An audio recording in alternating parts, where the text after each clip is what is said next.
citoyen sénégalais nekk na ministre des affaires étrangères presque pendant 10 ans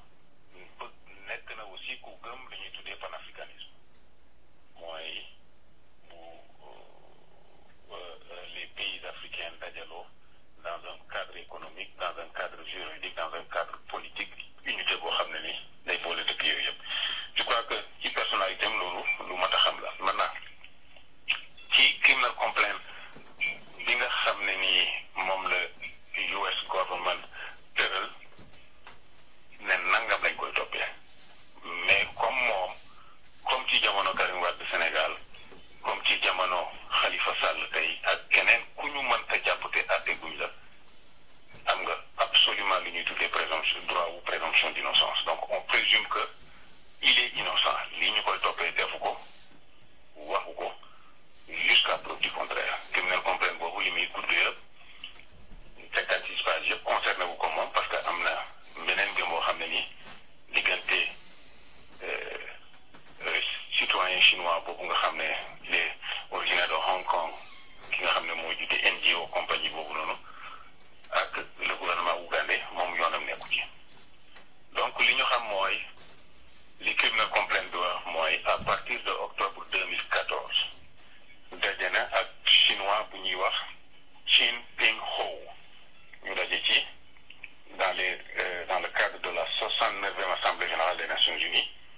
parce que chinois boobu am na organisation non gouvernementale bu mu jiite boo xam ne ni dafa yëngu ci wàllu hydrocarbures ak yi ni mel organisation non gouvernementale boobu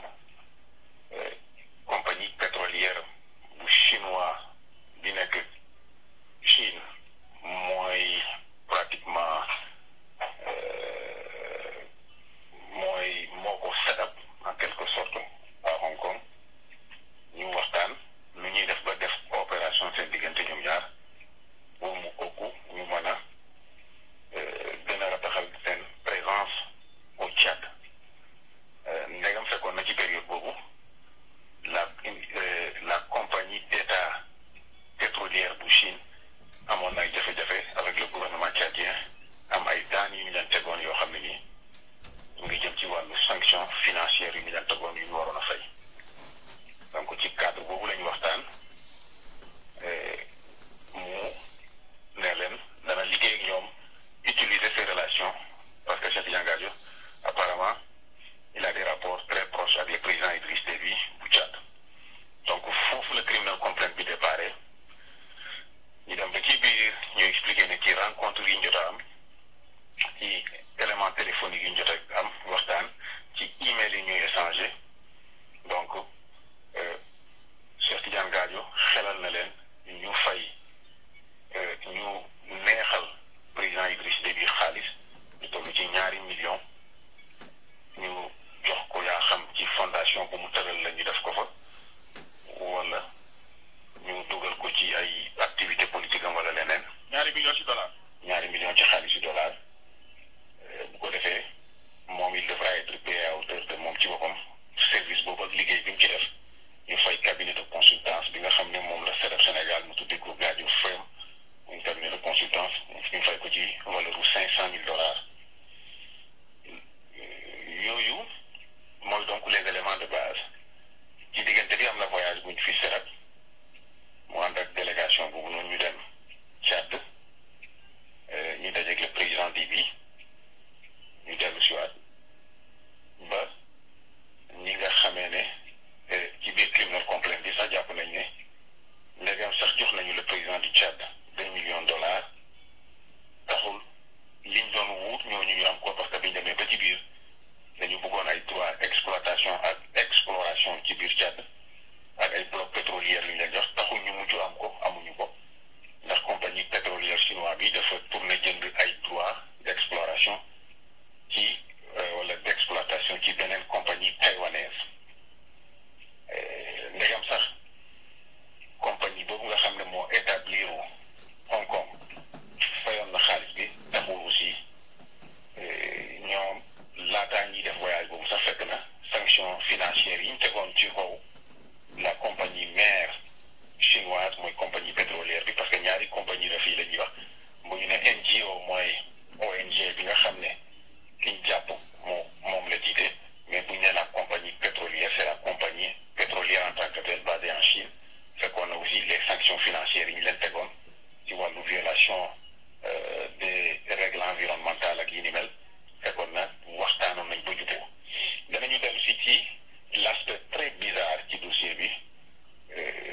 ci loi boobu nga xam ne ni kenn mu ngi si mucc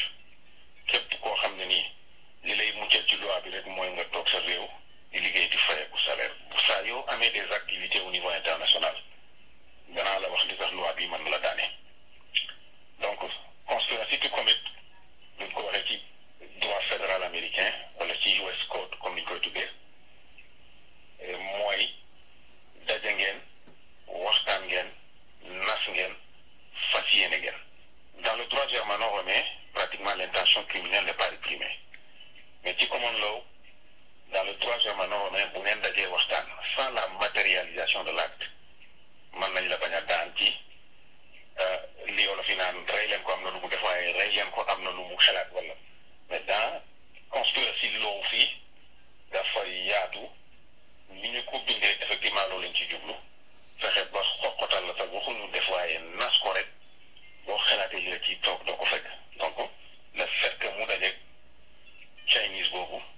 dans le cadre de l'Assemblée générale ñu waxtaanee mbir moomu nos ko fa tëral ko conspiracy to commit dugg na kon dañ ko topp loolu muy benn count noonu la conspiracy loolu ñëwee ci droit criminel américain ñu toppee ko aussi le fait que mu violé loi bi ma lay wax FCPA ñu tuddee ko Foreign Corrupt Practices Act danaa la wax loi bi ne la loi boobu ñu ngi ko def ñu congrès ko voté en 1977 di américains yi génnee ci 1968 ci Nixon ak corruption bi am ci Nixon ak scandale bi ni mu demee ñu gis na ci jamonoom lu ëpp 400 compagnies américaines ci biir réew mi danañu di corrompre ay officiels ci biti dans tous les continents dem nañ sax ba ay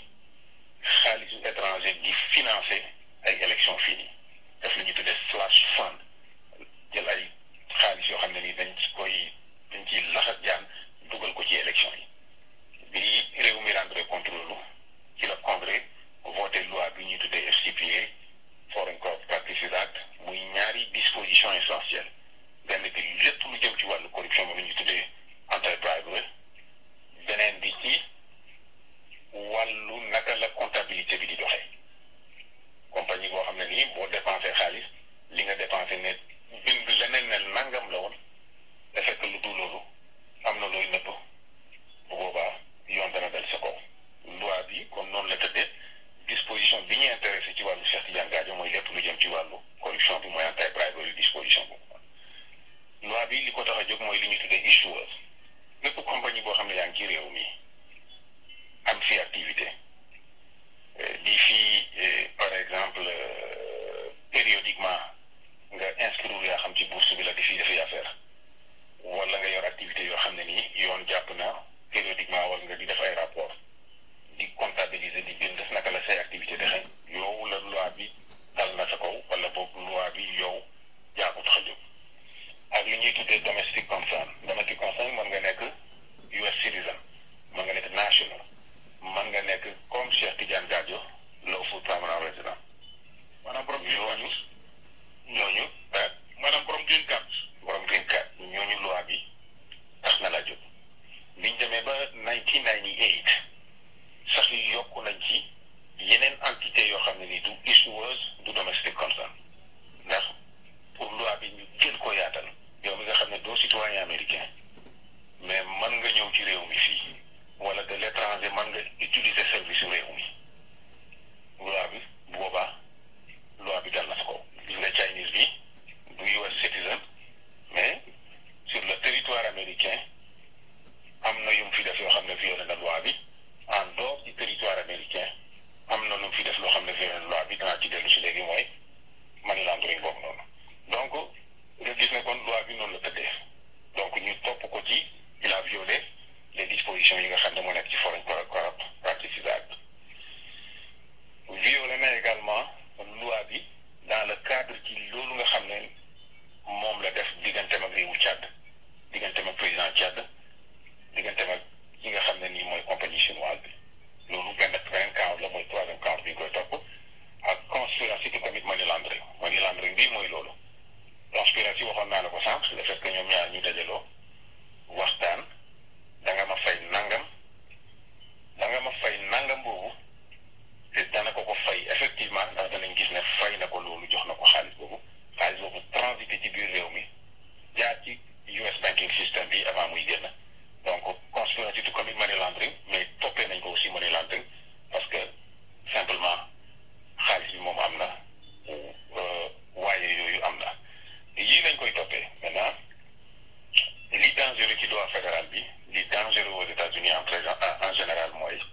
yëg nga mbir mi participer nga ci réunion yi participer nga ci email yi feeñ nga ci loolu dal na sa kaw parce que mooy waral nga gis ci kaw li nga xam ne nii mooy criminal complaint bi fi ñu def United States of America vi dañu def Chi-Ping Patrick Ho noonu la tudd moom chinois bi ak Cheikh Gadio mais ci biir criminal complaint bi am na lu ñuy tuddee ñu tudd dañ naan unknown ak unknown am na ñu xam comme doomam yeneen chinois yu ñu xam ñii ñoom la ñuy tuddee waxuñu ko ci criminal complaint mais d'habitude loolu lay nekk loolu la ñuy tuddee unindicted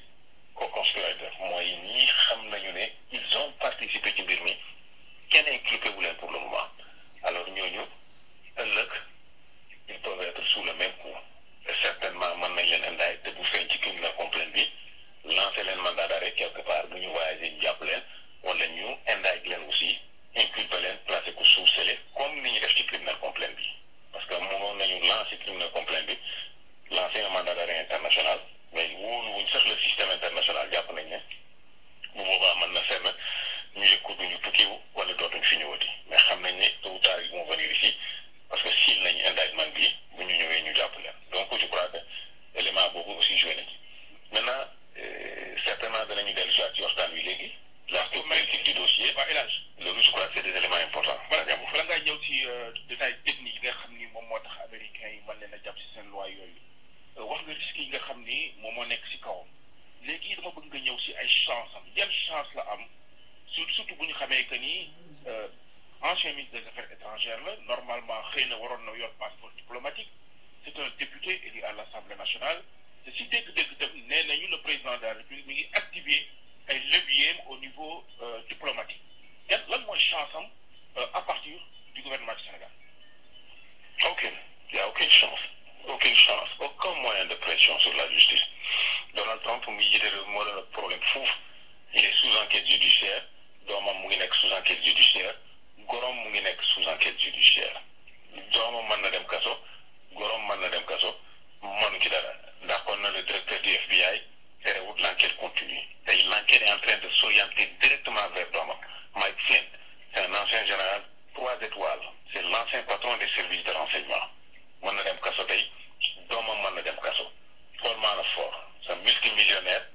il est inculpé ñu takkal ko bracelet il est sous contrôle judiciaire fay bond bu cher environ $10 millions donc ci côté boobu parce que ñun loolu la ñu xam Sénégal li ñu xam mooy président diw kilifa diw woo na ko ñaan nañ njëkk président ses partenaires font conférence de presse ci biti on fait des marches nañ ko libérer parce que président ñaan na njëkk président nañ ko masla Serigne diw woote na yooyu amul fii nii on ne peut pas faire pression sur le système judiciaire il a besoin d'un excellent avocat ak ñaan yàlla mais gëm naa ne ñaan yàlla moom gëm naa ne soxla na ko te gëm naa ne moo looloo gën a fort avocat. Même l'immunité diplomatique. Il n'avait pas de passeport diplomatique ci biir criminal complaint bi nee naa la il est considéré comme lu ñu tuddee domestic concern loi bi ñoom noonu lañ ko bindee issueuse moo ko tax a jóg compagnie yu def business fii nga xam dañu inscrire ci stock exchange bi Wall Street wala di issue ay rapport périodique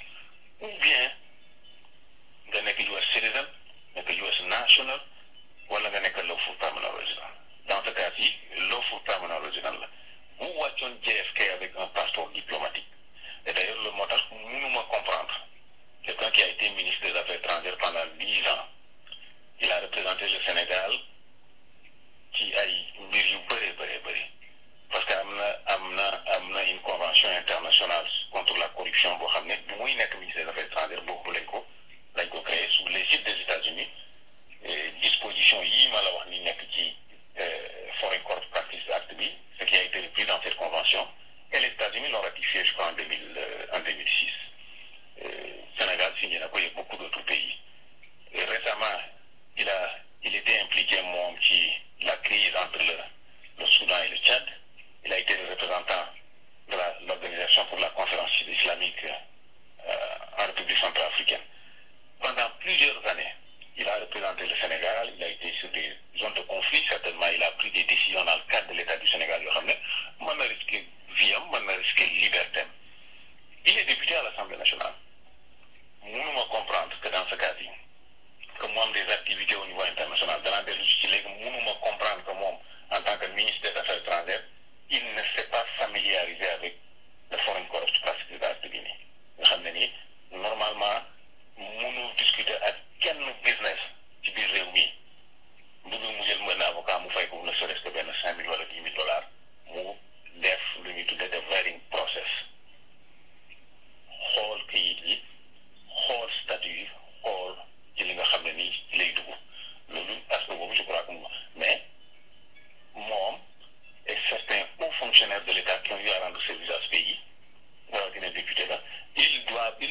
pas s'exposer personnalité yooyu ci biti di traverser des frontières et dans les aéroports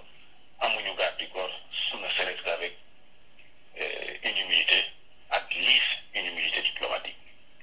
wàccoon ci aéroport bi avec un passeport diplomatique beneen affaire lay nekk parce que avant muy ñëw fii danañ ko xam le manifeste de vol liste bi ñuy joxe Homeland Sécurité xam nañ ne mu ngi ñëw donc certainement si on avait envoyé une copie du passeport le passeport diplomatique lay ñëwee au lieu de son green card boobaa peut-être ne on lui refuse de venir wala bu wàccee ñu expulsé ko mais je ne pense pas que bu wàccoon avec un passeport diplomatique les Américains se seraient contentés bu boobaa de violer les dispositions de la Convention de Vienne sur les relations consulaires et diplomatiques. Donc je crois que ñaar yooyu c'est extrêmement important. Yenn personnalité yi war nañu mun a am une protection de l'État parce que c'est des gens qui ont quand même eu à rendre service à ce pays. ñaareel bi moom ci boppam en tant que personnalité bu toll noonu réew mi moom même sax au Sénégal mënoo fi waxtaanee business waxtaanee fi leneen jéem fi def leneen lu dul nga am avocat bu xool kayit yi xool ci la ngay yëngu jox la yoon bi nga xam ne dossier am 56 pages yooyu du leen waxet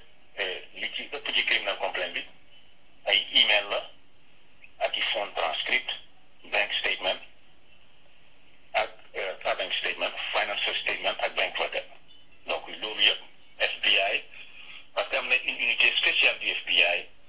et du département de la justice buy yëngu ci liy jëm ci lépp lu jëm ci foreign practices act yi nii lépp lu jëm ci corruption entre États-Unis et les résidents donc email yooyu fond transcript yooyu bank record yooyu ñu ngi ko jotee ci plusieurs mandats de perquisition mandat d'autorisation search warrant yoo xam ne ni ñu email yi fi mu ko amee ñooñu dañ leen di jox subpoena jox leen search warrant bi signed by federal judge pour que bu dee email la des provide ñi nga xam ne ñooy account provider yi joxe information yi ñu traque lépp lii mooy criminal complaint bi et certainement donc les éléments du dossier mën na dana gën a yaatu ci biir bu procès bi am ëllëg mais lii mooy les éléments donc certainement bu wàccoon fii avec un passeport diplomatique qui lui confère l'immunité bu boobaa lii mënoon na bañ a nekk maintenant comme j'ai dit duñu wax ne moo ko def duñu ne defu ko dañu ne képp koo xam ne yoon topp na la da nga am présomption d'innocence on présume que durant diir bu mu nekk ministre des affaires étrangères et on présume que diir bi nga xam ne yëngatu na sur beaucoup de choses sur le continent et ailleurs lii ñu koy toppee reflété wul discours am ak i pratique am ak i action am yoo xam ne ni def na ko alors c'est pourquoi il a besoin d'une très bonne assistance judiciaire certainement soxla na ñaan sa njaboot. jërëjëf El Hadj damay dikkat ci benn aspect mooy que ni gis nañu àdduna bi am na benn guerre économique boo xam ni dafa am diggante États-Unis ak waa Chine pour le contrôle des marchés yaakaaroo ni loolu nga xam ni États-Unis mi ngi koy xëccoog Chine taxul mu nekk loo xam ni moo dugal gaajo ci mbir mi moo tax américains yi te ki xool ci seen bët bi seen bët. absolument loolu amul c'est sans aucun doute ExxonMobil ki ko jiite tey moo nekk ki jiite département d'État tey ki nekk le diplomate ci réew mi du secrétaire d'État rek Tillerson était le patron de ExxonMobil wax naa la ci biir émission bi ci rajo bi ci weer yi la ñu génn bi ñu royee les 4 Green Berets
mentionné nañ voyage ak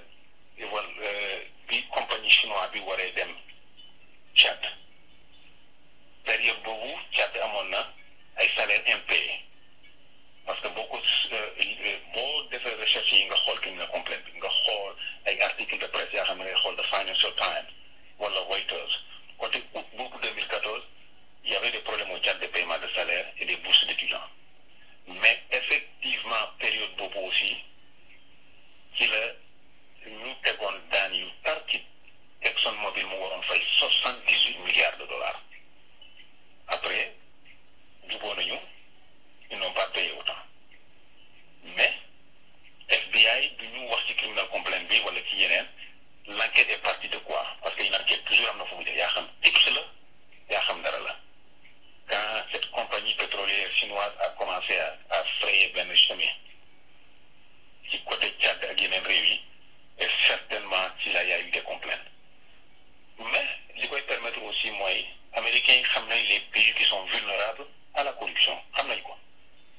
le Tchad est un pays corrompu sans doute le Nigeria est un pays superbement corrompu sans doute Guinée équatoriale ces pays le Gabon Sénégal muccuñu ci avec découverte pétrole bi am récemment coow ci am nous sommes un pays corrompu aussi à moindre degré alors certainement il a au niveau des diplomates américains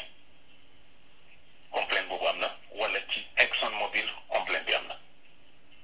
ñu commencé pinpoint la présence de cette compagnie chinoise au Tchad et ci la Cheikh Tidiane Gadio docteur Gadio certainement feeñ ci radar compagnie boobu noonu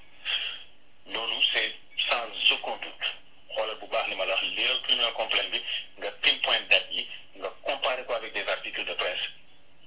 Financial Times bind na ci l'agence Reuters dellu si ak The New York Times récemment def nañu article boobu la présence de Tillerson bi muy nekk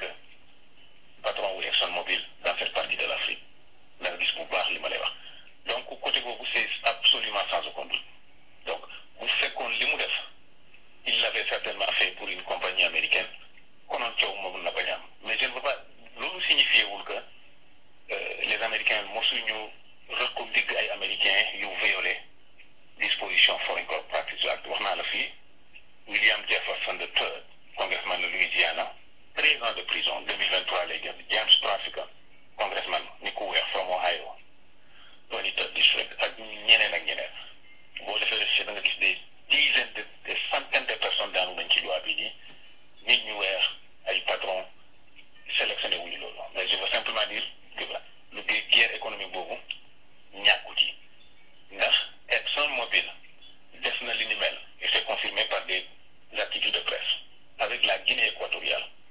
ay daan yu tar lañ leen teg pas prison mais ay amende parce qu'ils avaient ouvert des comptes aux États-Unis pour ay dignitaires équato-guinéens mais jàppuñu leen kenn demu ci prison donc pour wan la nag cette guerre économique elle est très présente parce que ci jamono bi compagnie bi di commencer dugg en Chine au Tchad ci la ñu jënd 10% de la compagnie pétrolière russe Rosneft donc duñ ne lépp théorie de conspiration la dañ ko jàpp parce que c'est un Africain simplement gëm na panafricanisme et cetera yàq la guerre économique entre non loolu am na dans cet aspect mais il y a un aspect du dossier légal boo xam ne nii moom en tant que ministre des Affaires étrangères c'est absolument inconcevable comme mu mun a def ci business ci biir réew mi te du wax ak avocat il a fallu que à la fin biñ demee ba dara desul lu dul ñu fay ko selon le criminal complaint ci la compagnie chinoise bi draft une sorte de li ñu tuddee retainer agreement diggante cabinet de consultance ak ñun alors que loolu waroon njëkk amul fenn ci criminal complaint bi fu feeñ foo xam ne nii am na legal advisor oo am na comptable oo am na en dehors de son fils keneen ku feeñ. El Hadj oui ñu bàyyi lu nga suuf leen di jéggi waxtu bi.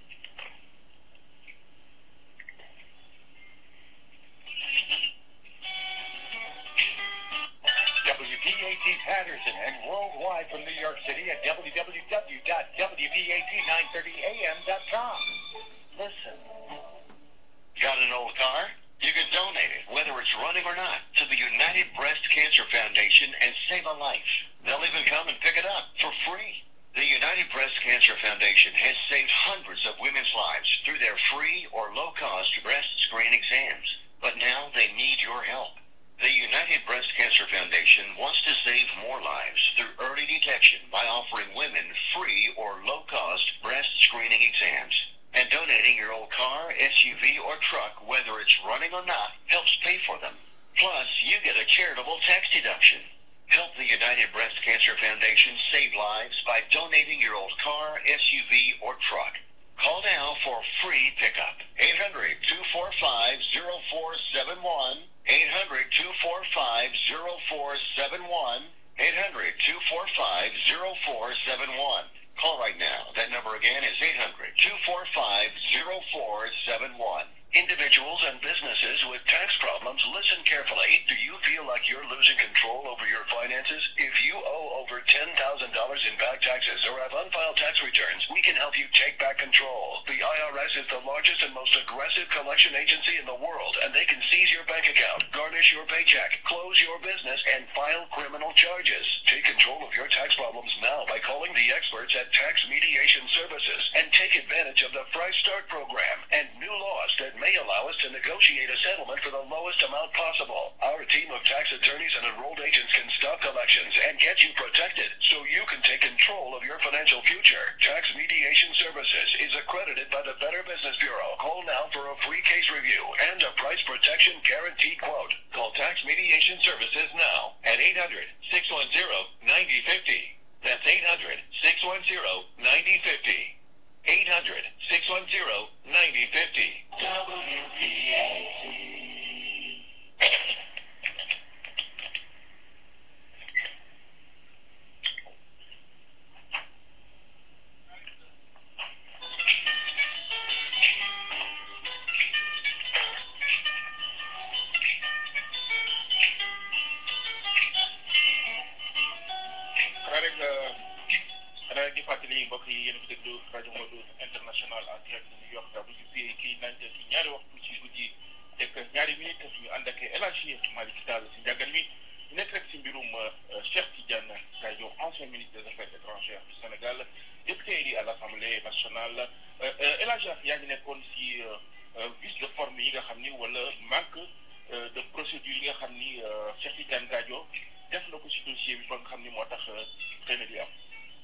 Donc, loi bi ñoom niñ ko bindee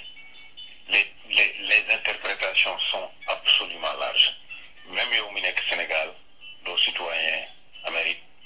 doo national doo lawful permanent résident nga nekk Sénégal mën nga bind email mu transité fii avant muy yëg fi mu jëm mën nga téléphoner mu jaar ci seen territoire avant mu fi kii mën nga nekk un étranger nekk sur le territoire loi bi mën na dal sa kaw. Donc li ma wax rek mooy certainement s'il était détenteur d'un passeport diplomatique am l'immunité en tant qu'ancien diplomate, en tant que député, ça aurait changé les données. Et les Américains ne l'auraient pas arrêté flagramment non à l'aéroport, ils l'auraient expulsé. Loolu lu leer la parce que simplement réciprocité bi lañ ci xalaat. Maintenant comme li ma wax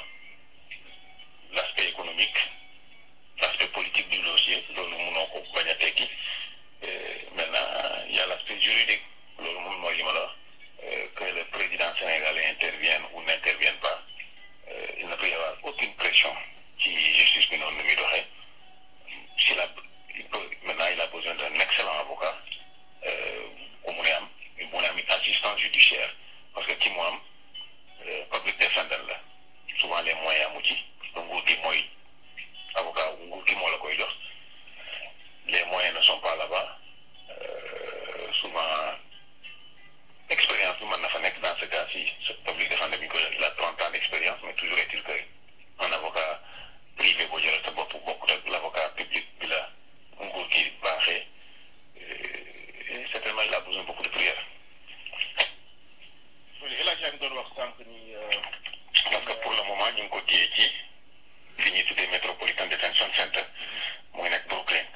envahiront notre pays pour sauver leurs citoyens.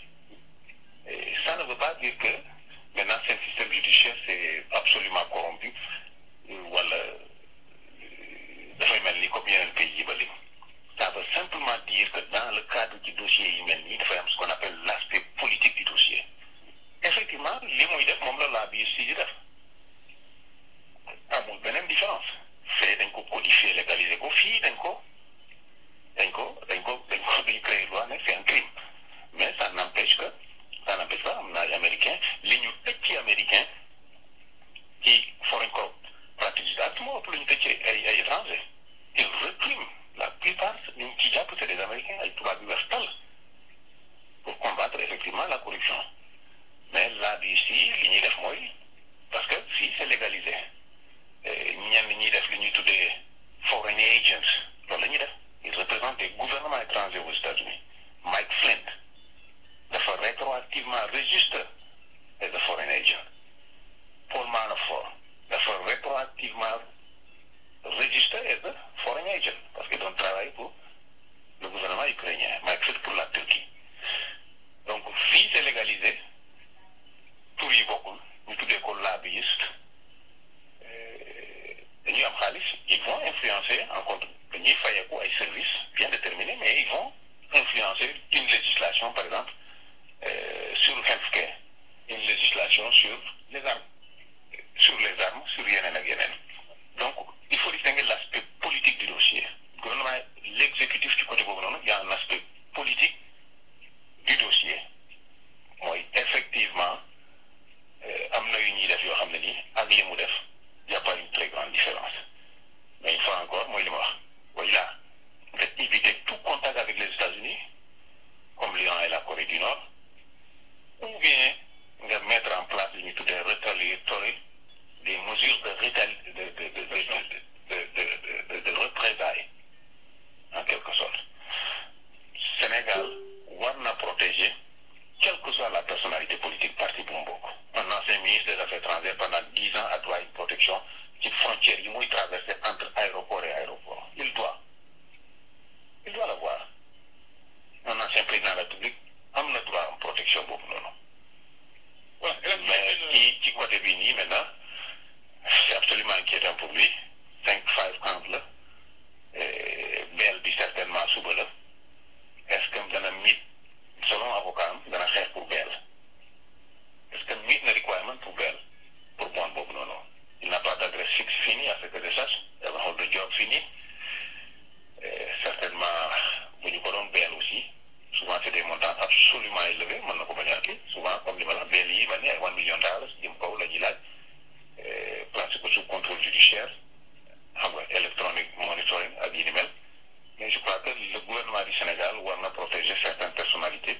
mais loolu mu ngi commencé ci ñu defar suñu justice defar ko ba nga xam ne nii les autres n'ont pas besoin de bu ñu soxla wu ñu ñeneen ñi pour réprimer wala en fait prosécuter ñi nga xam ne nii si ñun lañu bokk certains gens qui dénoncent l'affaire Khalifa Sall qui ont dénoncé affaire Karim Wade ils ont dit fii am nañ ay certains analystes fii ci rajo yi ak ci sur les réseaux pour dire non effectivement il a violé la loi loolu c'est de l'hypocrisie deux poids deux mesures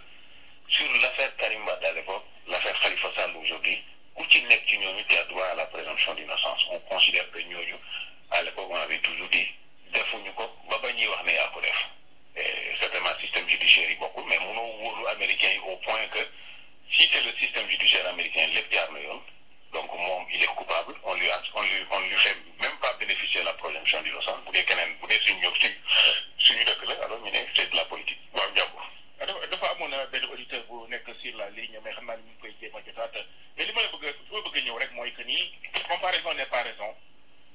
gis nañu l'affaire de Petro-Tim au Sénégal Petro-Tim compagnie la boo xam ni def naa ne Hong Kong la jugee te xam nga Hong Kong dafa bokk ci Chine Cosmos nekk compagnie boo xam ni compagnie américaine la am na ay essence yoo xam ni da ciy defoon est-ce que xalaatoo ni ëllëg américains yi foofu daañu fa dugal seen bët xool fa nga xam ni transaction yi ba xam jaar na yoon wala jaar na yoon.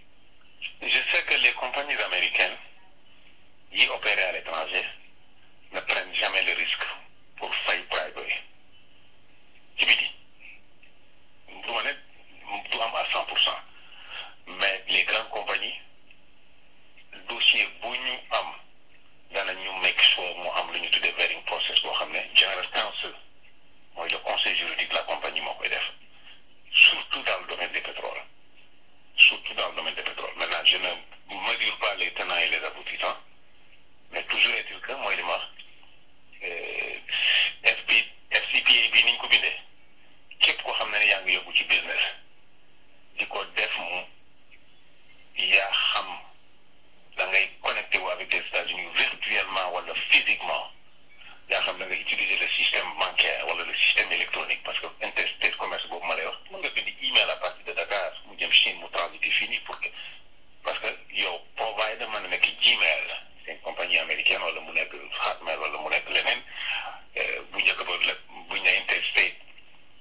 sëñ bi asalaamaaleykum.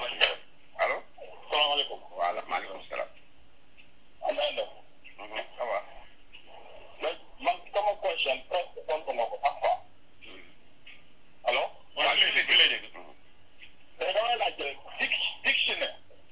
ancien vice président de République presque même chose la ko Nigéria di toppee quoi. te léegi lan moo tax ñoom ñu bëgg jàpp Cheikh Tidiane Gaye accusé ko ba pare jéem ñu def dara ci dictionnaire quoi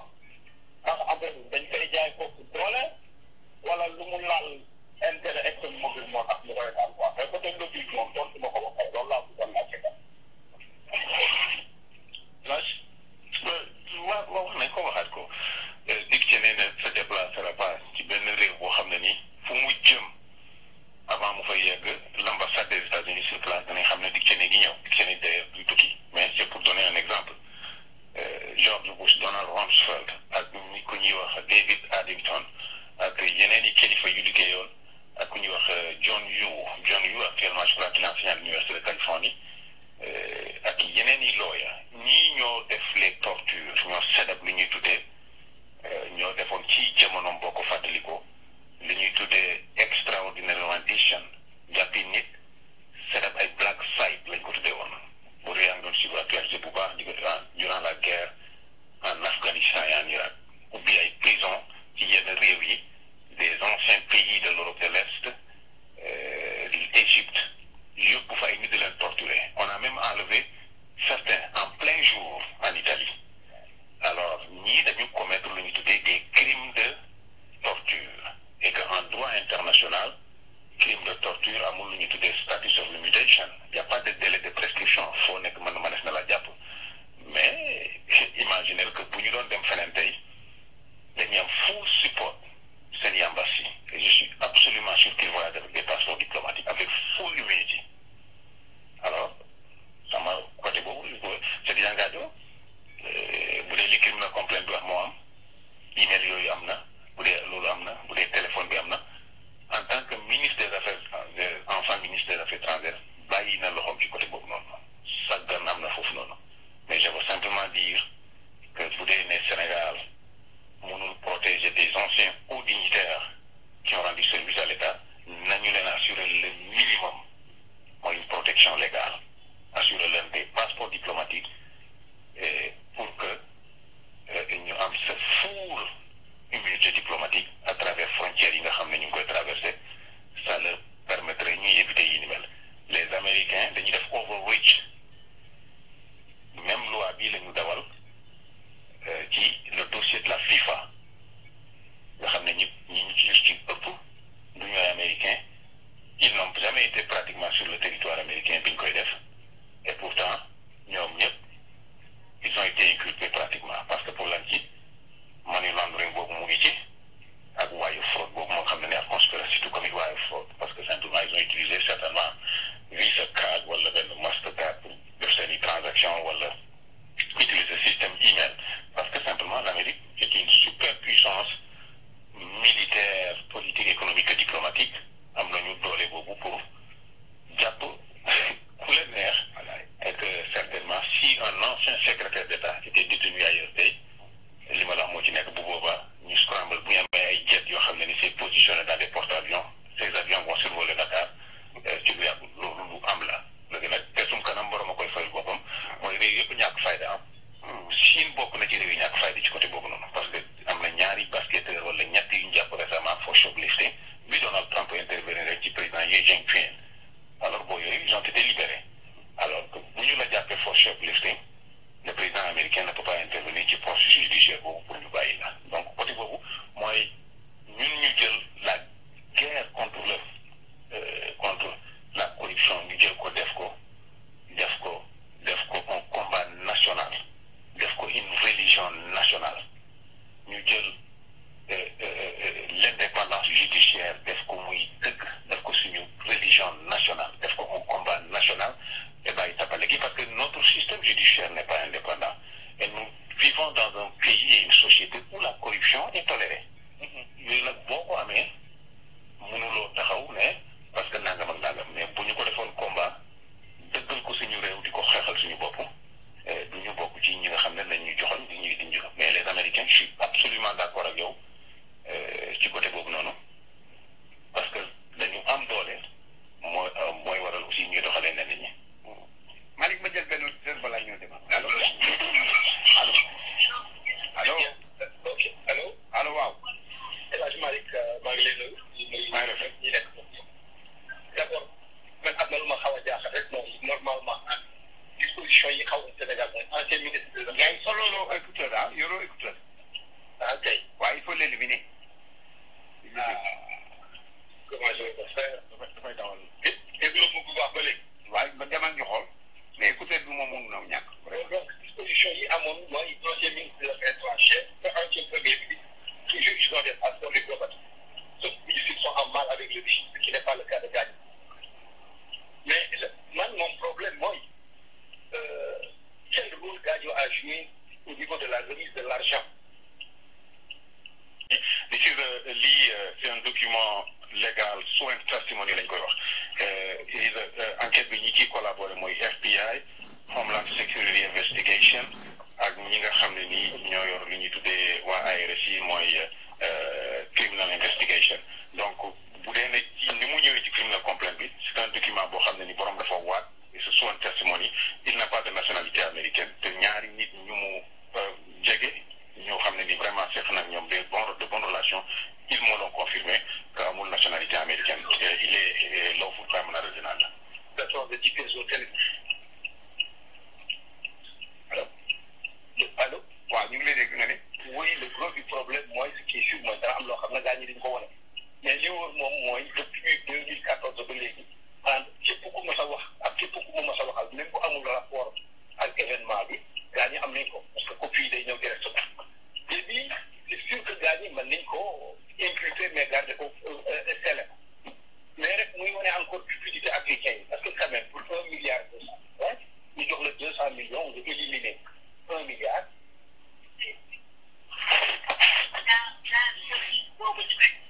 Ndiaye defaat na ci ak coste boobu àll bi Malick ma jël benn auditeur ba benn allo allo allo salaamaaleykum. maaleykum salaam. allo maa ngi leen di ziar rek. nee ngi ziar. na ngeen def Malick maa ngi koy nuyu ak njàmbur. ma question ci Malick mooy est-ce que bu amoon assistance légale Gadio est-ce que business deal bi doon il serait protégé de corruption bu fekkoon ne comme ni nga ko waxee very process bi amoon na ci mooy assistance légale boobu lay wax est-ce qu'il serait protégé bon wax nga aussi ne amul adresse aux États-Unis mais ñoo ngi wax ne il a une maison dans le Maryland xaw ma lan laa gis ci news yi est-ce que tu as vérifié ça merci. allo Malick waaw. adresse la man maa wax loolu rek xaw ma ndax kii na dama ne dina ma wax loolu xam naa ne dëkkul fii d'habitude ci PL hearing danañ la laaj physical adresse fan nga dëkk contact bi nga am ak sa communauté fi ngay liggéey et cetera loolu day nekk ci élément yi nga xam ne mooy consolidé pour que juge bi mën la grant PL hearing beneen question bi je sais pas. beneen question bi mooy dama ni bu fekkoon ni amoon conseil maanaam amoon. non li tax ma wax loolu mooy boo xamee disposition légale yi ne ci loi bi ngay def business fii bu amoon avocat boo xam ne ni lépp lu muy def business fii dana ko bàyyi mu def wedding process bi certainement lawyer boobu dana ko wax ne ko mënoo def lii mënoo def lii mënoo def lii mënoo def lii mënoo effectivement boobaa li muy njëkk a def mooy bind written agreement diggante sa cabinet de consultance am ak chinois yi et certainement la plupart des documents jaar ci lawyer mu vet documents yooyu avant muy ñëw ci yow nga koy xool et bu boobaa certainement du dugg ci ay bindaat lettre bu war a dem ci président bi wala wax ne nañ ko jox comme ni mu ñëwee ci criminal complaint bi reward li muy tuddee a nice financial package bu boobaa man et une fois encore lii gouvernement bi moo wax lii c'est le gouvernement des États-Unis moo ne wax na lii def na lii def na lii déggaguñ lu mu wax moom déggaguñ lu avocat am wax on lui donne le bénéfice du doute le bénéfice du doute mooy présomption d'innocence on présume qu'il est innocent comme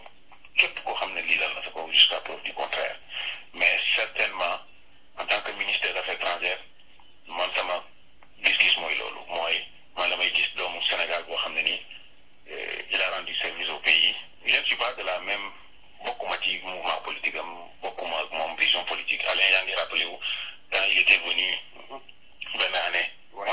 dîner ensemble, tu étais présent. Ouais. On a réuni des Sénégalais finis, je crois qu'il y avait d'autres. Mais dama ne ko nekk nga ministre des Affaires étrangères 10 ans. 10 ans yoo xam ne nii mosoo jéem a rencontrer les Sénégalais de l'extérieur. Chaque année da nga fi ñëw sa assemblée générale septembre fii Nations Unies mais mosoo ñëw Harlem fii kenn mosu la gis fii il a fallu mu génn gouvernement bi créer son mouvement politique pour def outreach ci boobu noonu. Donc certainement il avait mal pris tontu bi ñagosoon na mais wax ko aussi diñ xalaatoon ça veut dire que donc lii ñuy wax ni du pour ne dañuy far ak moom wala dañuy ànd ak moom c'est un fils du Sénégal 10 ans yoo xam ne il a rendu service à ce pays et à l'État du Sénégal le minimum mooy et il a rendu service à l'Afrique. Il s'est impliqué dans le processus de paix entre le Soudan et le Tchad. Il a été récemment l'envoyé spécial de la conférence islamique en République centrafricaine. Il était impliqué, Tidjamonom, sur la guerre civile en Côte d'Ivoire. Il a été le premier officiel africain au fléau dans la zone rebelle, Guillaume Soro contrôlé. Donc il s'est investi et il a un discours panafricain. Et je crois que Djadouna, sur la base de ces éléments, quelle que soit l'appartenance politique, que l'État du Sénégal assurer que cette protection, comme Nico américain, il y a assuré ses limites, comme Nico français, il y a en dehors de toute considération politique. Et Lolo Amoul. Mais là, comme les Américains, il a besoin d'une présomption d'innocence. Je crois que l'État n'a pas fait ça. Il a besoin d'une assistance judiciaire. Si l'État peut assister judiciairement, il doit le faire. Je présume qu'il n'a pas les moyens financiers pour un avocat privé. Parce que legal federal cases, du coup, ici, vous réunissez federal cases,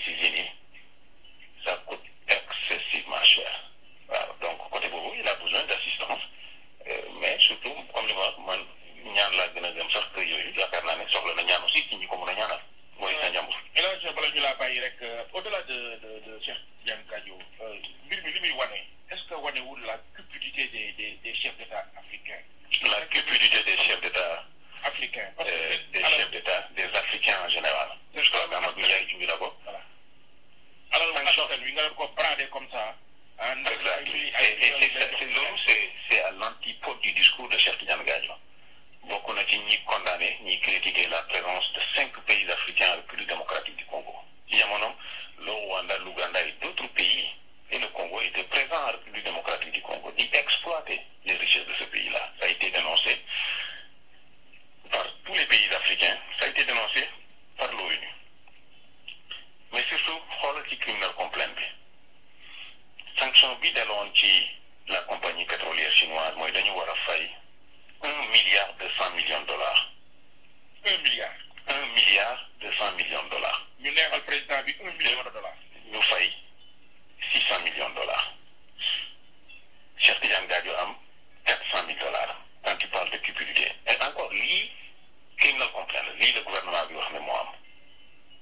pour qu'un président africain accepte et sanction boobu ça a été décidé par la justice en quelque sorte. $78 milliards la ñu amandé woon ExxonMobil ci jamono rek Tillerson avant muy nekk secrétaire d'État. Alors le président tchadien selon criminal complaint bi touche $1 million, docteur Gadio touche $400 000 yoo xam ne ñaari versement yu $200 000. Et d'un côté on éponge plus de $2 milliards. Donc pour woon la ça fait mal. C'est embarrassant. Moo tax ma wax ne ci début bi ñoo xam américains yi li tax ñu bindee loi bi nii mais bu ñu commencé ñun def fulla ak fayda à l'intérieur de nos pays parce que les ExxonMobil a fait pire dans d'autres pays. Pire par exemple sur la destruction ñoom ak BP de l'environnement dans certains pays africains. ExxonMobil a fait pire en Guinée équatoriale. Pire. Alors fulla ak fayda bi mooy loolu ñun Sénégal commencé bu ñu exploiter pétrole wala gaz xool coow li mu jur ce que ça a créé comme bruit parce que nous sommes juste de pays yoo xam ne ni corruption bi réew yi état bi nguur yi ak société bi dañ koy nangu. C'est ça la vérité. Nous sommes issus de pays yoo xam ne ni la corruption est acceptable mais fii nii moo tax munoo wax ne rek américains yi non parce que kuy suivre réew mi xam nga ne la justice frappe et frappe fort ñi nga xam ne ñooy borom barke yi yaa xam ci alal la wala ci position de pouvoir la fii l'État de New York anti-bribery loi domestique bi le patron du Sénat et le patron de l'Assemblée ak i doomam nga dem yeneen état noonu nga dem au niveau fédéral noonu bu ñu ko caaxaanee donc compagnie chaque jour ñu ngi leen di alamaan parce que loi yi am na ci aspect boo xam ne Security and Exchange Commission moo ko yor ay alamaan yu du jeex yu fudd seen digg parce que la société américaine n'accepte pas la corruption l'État ne l'accepte pas et il y a des dispositions ci loolu moo amagul ci ñun moo tax beneen réew ñëw di ñu policier day yomb ci ñun alors loolu je crois que c'est une leçon pour lui parce que li tax apparemment jëlutoon la nationalité sénégalaise américaine mooy il avait des ambitions pour le pays et effectivement am na compétence yi je crois donc c'est une leçon pour lui pour man pour yow bëri na ay mbokk yuy déglu ñun ñi ne fii di liggéey léeg-léeg tàppale bu at bi jeexee ñu déclaré impôt loo xam ne nii du loolu lañ liggéey bëri na ci ñun ñu koy def ñun ñi ne ci téléphone yi léeg-léeg woo la El Hadj Malick dama bëgg def nangam ak nangam xam nga loolu ngay wax day violer loi bi di ko être sur dem ci avocat wàllu immigration ñëw dugg bureau dama bëgg a def nangam ak nangam il peut pas demander à un avocat mu assister la à violer la loi fédérale dañ koy def ñun ñëpp donc leçon la yëpp ci côté yooyu noonu ci email yi ñuy def le gouvernement américain le gouvernement des États-Unis superpuissance la ci wàllu moyen d'investigation ci wàllu jot ci wàllu temps ci wàllu technologie alors je crois que gàllat bi ci gën sama bopp laa koy jiital mooy jub ak jubal mais c'est une leçon pour les dirigeants africains je crois que ñi bëgg a yor réew yi la bëgg a soppi réew yi il va falloir ñu commencer foofu noonu defar société bi defar suñu bopp foofu mais defar l'État mooy xeex guerre boobu noonu nous sommes issus de pays qui l'acceptent qui tolèrent la corruption qui la tolèrent et qui l'acceptent et on a déficit bu mag a mag ci wàllu indépendance judiciaire parce que bu wax naa la ne la sànq pour wane la ma ne la il a droit à 4 heures de visite par mois ci Metropolitan Detention Center bi mu nekk amul indi añ amul indi reer mooy la amul lekk ci liñ koy jox lekk bi yàlla xam ni mel wala ñu dimbale ko mu am xaalis muy utiliser vending machine yi nekk foofu noonu bu dee Sénégal la chauffeur bi dana indi añ dana indi reer boo amee 50 visites par mois say naataango dañ kaas dem def conférence de presse bloqué yoon yi def yi manifestation loolu amul fii nii donc on a un très long chemin à faire ci wàllu ci côté boobu noonu nga gis ne c'est un système carcéral au véritable sens du terme un système carcéral au véritable sens boo dee borom barke di borom patron ça peut être absolument terrible c'est que il a besoin de soutien de sa famille ak ci yeneen ak yeneen mais c'est pas facile et daa muy diis ci ñun parce que suñu réewu tàppale la dañuy nangu yooyu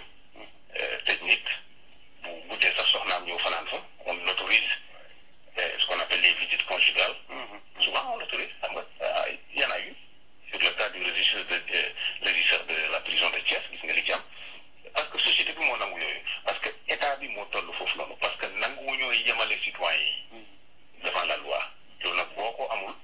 boo déggee li ni mel sa fit danaa rës parce que li tax ma xelaataat ko xam ne dana diis ci moom parce que xam naa ne fii nii kenn xamul ne il est ancien ministre des Affaires étrangères wala député c'est un simple prisonnier fédéral inmate la il a un number comme les 1820 yi nekk ci Metropolitan Detention Center bu ñu ko àttee yàlla tere bu ñu ko tegee daan la yóbbu ko ci federal prison maximum security alors ça se complique donc loolu mooy suñu liggéey mooy bu ñu commencé def liggéey bi kenn dootul ñëw di nekk policier ci suñu biir réew combattre la corruption yee ci citoyen bi defar société bi à ce niveau là ba pare am une indépendance absolue de la justice mooy président bi njabootam sëriñ bi taalibeem ñëpp yem ci système judiciaire bi loolu malheureusement yeggaguñ foofu c'est un très long chemin moo tax ñiy wax ne le président suit la situation de près président na intervenir ils n'ont rien compris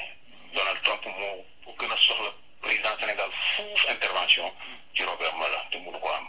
donc loolu je crois que c'est extrêmement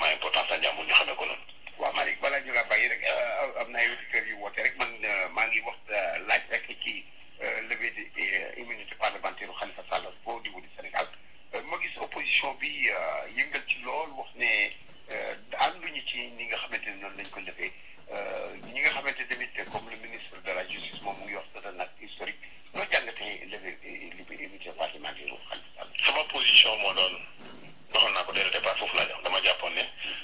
man dama mos a jàpp ne sama lecture mooy bi ñu koy topp il n'était pas député par conséquent amul immunité parlementaire et à ce moment c'était la position du gouvernement bi dellu siwaat di wut lever immunité parlementaire gis nga contradiction bi am ci côté boobu loolu moo lay wax une manipulation des processus bañ a accepter le respect des droits de la défense maintenant justice bi li ma ciy wax mooy li waxoon naa la ko bi ñu fale Ismaïla Madior démocratie texte constitutionnel du am texte bi ci boppam amul njëriñ la ko nit ñi di xeex pour mu am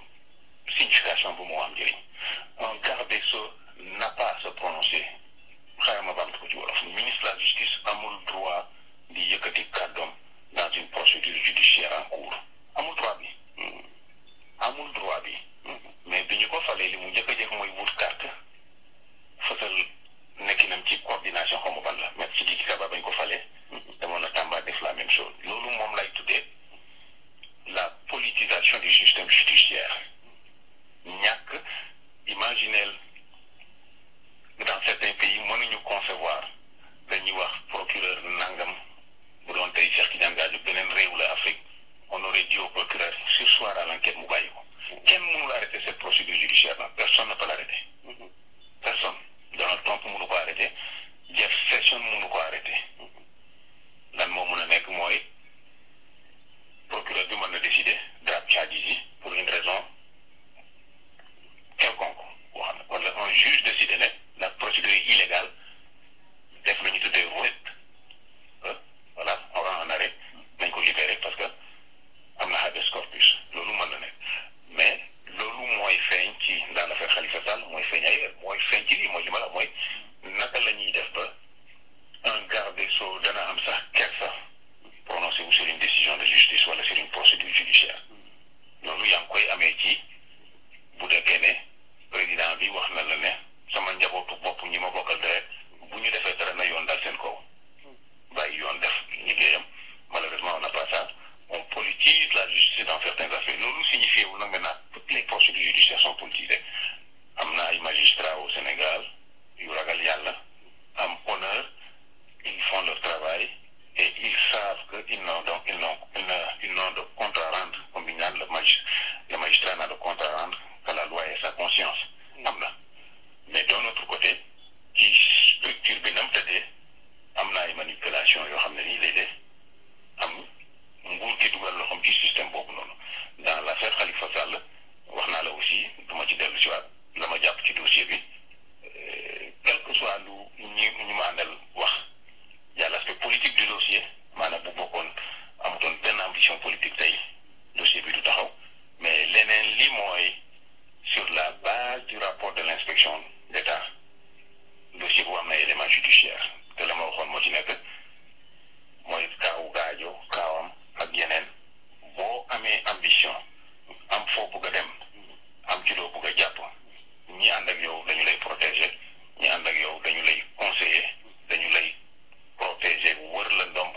fexe ba du am dal sa kaw et certainement à ce niveau là loolu absence de protection boobu feeñ na foofu noonu comme ni mu feeñee fii ci Cheikh Tidiane Gadio